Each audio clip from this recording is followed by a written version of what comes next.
yo soy docente de la Universidad Nacional Arturo Jaureche. Yo soy docente de la Universidad de Buenos Aires y es impresionante la diferencia entre el 2001 y el 2015 respecto del CONICET.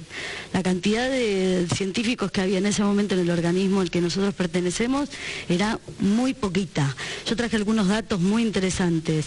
En 1983, apenas salidito de la dictadura, había 2.100 investigadores de carrera y 2.200 becarios. En el 2002 había la misma cantidad, exactamente la misma cantidad, es decir, habían pasado 10 años y no había habido casi ingreso, había algunos becarios más, simplemente. Y la cantidad de técnicos, en el CONICET tenemos una carrera específica que es el personal de apoyo a la investigación, que son técnicos, disminuyó muchísimo. En la actualidad duplicamos la cantidad de investigadores. ¿4.000 y 4.000? Somos 8.500 investigadores en la actualidad y hay 9.500 becarios. Es decir, es muy significativo la diferencia que hay entre 1983, 2002 y la actualidad. En 10 años simplemente se modificó. Los resultados que han dado, por otra parte, son muy interesantes. A cada rato en mis programas de radio yo tengo que hablar qué investigadores del CONICET descubrieron esto, aportaron lo otro, para la actividad agraria, para la actividad biológica. ¿Cuántas ramas importantes hay? Sí, hay mucha riqueza de investigación, porque además, mientras uno va creciendo en masa de investigadores, también se van enriqueciendo las investigaciones. Digo, como para contar muy sencillo y muy concreto, 2 investigaciones que venimos realizando. Hace poco, por ejemplo, hemos realizado una investigación a partir de la nacionalización de YPF para poder evaluar el desarrollo de proveedores PYME, ¿no? en la cadena de valores de YPF, y poder evaluar qué bienes y qué herramientas y qué maquinaria es factible de poder sustituir aquí en Argentina y que todavía no se sustituye, ¿no? Para poder evaluar y poder desarrollar a partir de la conjunción entre YPF y las pymes. Una evaluación que aporta directamente al desarrollo de la industria nacional. ¿Y la utilidad es inmediata? ¿O hay que tener un criterio estatal del largo plazo también? Por un lado, y esto es lo que ustedes temen, que cuando haya un largo plazo, la capacidad de inversión, el del impaciente neoliberalismo, no esté aplicando ese tipo de políticas públicas. Definitivamente es así. En realidad, en ciencia y tecnología a largo plazo es fundamental, digamos, no, nada es, para empezar, nosotros no tenemos un criterio de utilidad inmediata, digamos, eso es conocimiento que se aporta al conjunto de la sociedad, es inversión que hace el Estado y hace el conjunto de la sociedad para su futuro, no para, que también en muchas ocasiones es su presente, pero fundamentalmente es para su futuro. En el plan específicamente de Macri, de ciencia y técnica de la ciudad de Buenos Aires, para empezar lo subejecuta, digo, como suele subejecutar el presupuesto que tiene en general. Pero por otro lado, hace menos de lo que podría. Digamos, hace menos, incluso con el presupuesto que está acordado, pero no solo eso, sino que su única propuesta y su única política en marcha tiene que ver con la vinculación con las grandes empresas. En este sentido, de utilidad inmediata. Entonces, tener científicos trabajando directamente o en vinculación con grandes multinacionales, con grandes corporaciones, brindándole todo el conocimiento que hemos logrado desarrollar en tantísimos años y con tanto esfuerzo y con tanta inversión directamente al servicio de las empresas. Para eso se necesita menos gente. Va a sobrar gente. Bueno, ese es uno de los grandes temores que tenemos nosotros, y por eso es que ayer nos convocamos varios investigadores e investigadoras en nuestro instituto, que es el CEIL, el Centro de Estudios e Investigaciones Laborales de CONICET, y ayer nos congregamos una cantidad más o menos de 200 investigadores e investigadoras, y empezamos a debatir, a pensar cómo encarar de acá al 22 de noviembre, y en principio generamos un documento que está circulando ya por mail y por redes sociales, y lo que planificamos es que de aquí al 12 de noviembre, jueves 12 de noviembre, vamos a hacer una jornada nacional de ciencia y tecnología sí, Macri no, Y fundamentalmente nosotros en particular nos convocamos en la Plaza Constitución de 15 a 20 horas adentro de la estación de ferrocarriles, intentando hacer una actividad clase abierta y otras actividades vinculadas a la ciencia y la tecnología. Los amigos de Telesur, ¿cómo pueden bajar ese comunicado para que entiendan bien de qué se trata? ¿Cómo pueden hacer? Tenemos un grupo de Facebook que nos llamamos Científicos y Universitarios Autoconvocados. Ahí está el comunicado, ahí está el documento, están convocadas las actividades. Esa es una buena manera para... Sí, y estamos dialogando con distintas universidades y otros centros de investigación. Ya hemos dialogado con gente de Córdoba, con gente de Rosario, con gente de Mendoza, para poder articular en conjunto a nivel nacional una movilización a favor de la ciencia, en contra de Macri, y poder generar un debate en términos de qué significa si Macri ganara el 22 en términos de la ciencia y la tecnología. Y Nuria, ¿no es muy directo eso? Tal planteo, tan tajante. Esto o Macri, si es Macri no será esto. Mira, ¿estamos seguros? Estamos segurísimos nosotros. Macri representa a un sector de la sociedad muy concentrado que no tiene ninguna intención, y lo demostró durante 20 años en la Argentina, más 30 años en la Argentina. Pero nosotros sabemos qué implica Macri. Además gobierna la ciudad de Buenos Aires, con lo cual también sabemos qué es lo que hace, y no solo por el riesgo de perder en ciencia y técnica, que seguramente así es, sino para el conjunto de nuestra sociedad. Es un riesgo. ¿Cuántos científicos habrán retornado al país en estos últimos 10 años?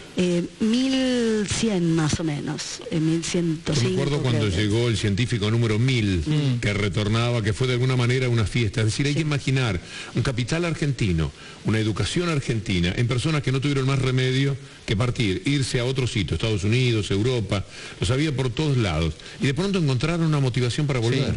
Sí, la idea es, para nosotros Macri sería el retorno de eso que te conté hace un rato, de esa desesperanza de comenzar una carrera pensando que nunca uno va a trabajar de ello, ¿no? Eso para nosotros significa Macri, y significaría un retroceso muy importante, como te decía Nuria, no solamente en ciencia y tecnología, sino en un montón de dimensiones en términos sociales. Claro, porque si otra vez se retorna aquello de los 90, el impulso de los jóvenes para estudiar este tipo de carreras es escaso. Sí, y otras también, digamos. Hay que recordar que, por ejemplo, las ingenierías estaban muy en baja en los años 90. Pero la posibilidad de trabajar como en el desarrollo de una carrera universitaria de implementación técnica o científica era nula. Yo te cuento la experiencia de la Universidad Jauretche, una universidad que tiene 5 años, en Florencio Varela, donde eran los ex laboratorios de YPF, que estaban abandonados a partir de la privatización del 94. Hoy es una universidad. En la actualidad tenemos casi 22.000 estudiantes. O sea, en 5 años, 22.000 personas que surcan todos los días los pasillos de la universidad. Es una transformación gigantesca.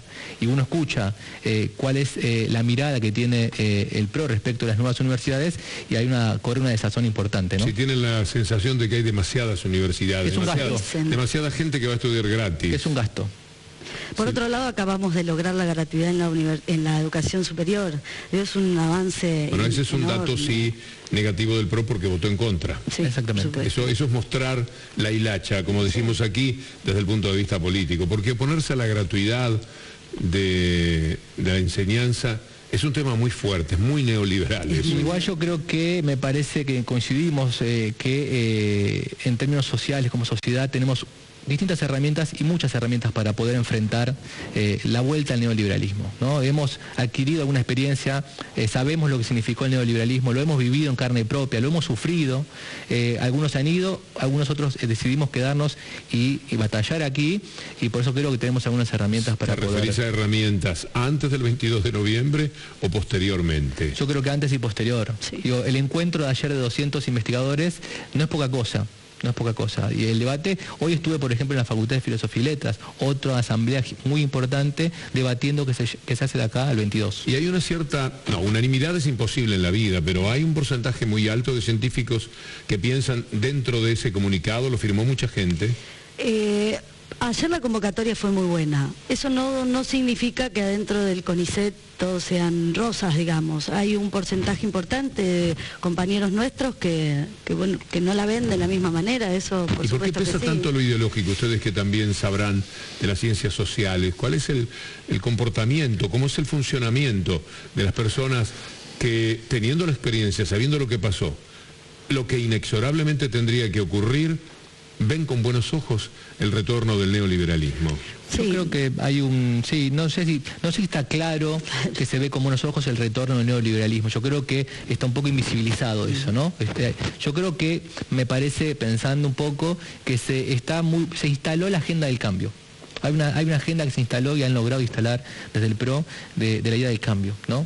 Y me parece que eso está haciendo mella en muchos espacios. ¿Desde el PRO o desde los medios de comunicación? Desde el PRO y los medios de comunicación como soporte ideológico de ello, ¿no? Sí, como soporte y divulgador, además, sí, claro, de esa idea de cambio. Exactamente. Cambiar porque había cosas en las denuncias de corrupción, de inseguridad, que hicieron que lo que tiñó el mapa, el mundo político de la Argentina, fueran esos aspectos y no ninguno de los otros logros. Sí, hay una franja que un poco debatimos de votantes, si se quiere, fundamentalmente de jóvenes, 22, 23, 24 años, que ahí la idea del cambio está instalada, fundamentalmente en la provincia de Buenos Aires, y ahí sobre lo que hay que trabajar ahí, ¿no? Y además, una franja de votantes que no han vivido los 90 también, y ustedes, ¿no?, que están en contacto con mucha gente al mismo tiempo, por las convocatorias y demás, ¿tienen la sensación de que puede revertirse la sensación de que el neoliberalismo está llegando?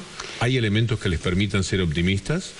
Bueno, tenemos mucho trabajo por hacer. Tenemos 2 semanas álgidas para convencer a todos los posibles y en algún punto desnudar de qué se trata la propuesta de Macri también, de qué se trata la consolidación de un partido de derecha en nuestro país. Sería la primera vez que un partido de derecha gana las elecciones diciendo lo que es.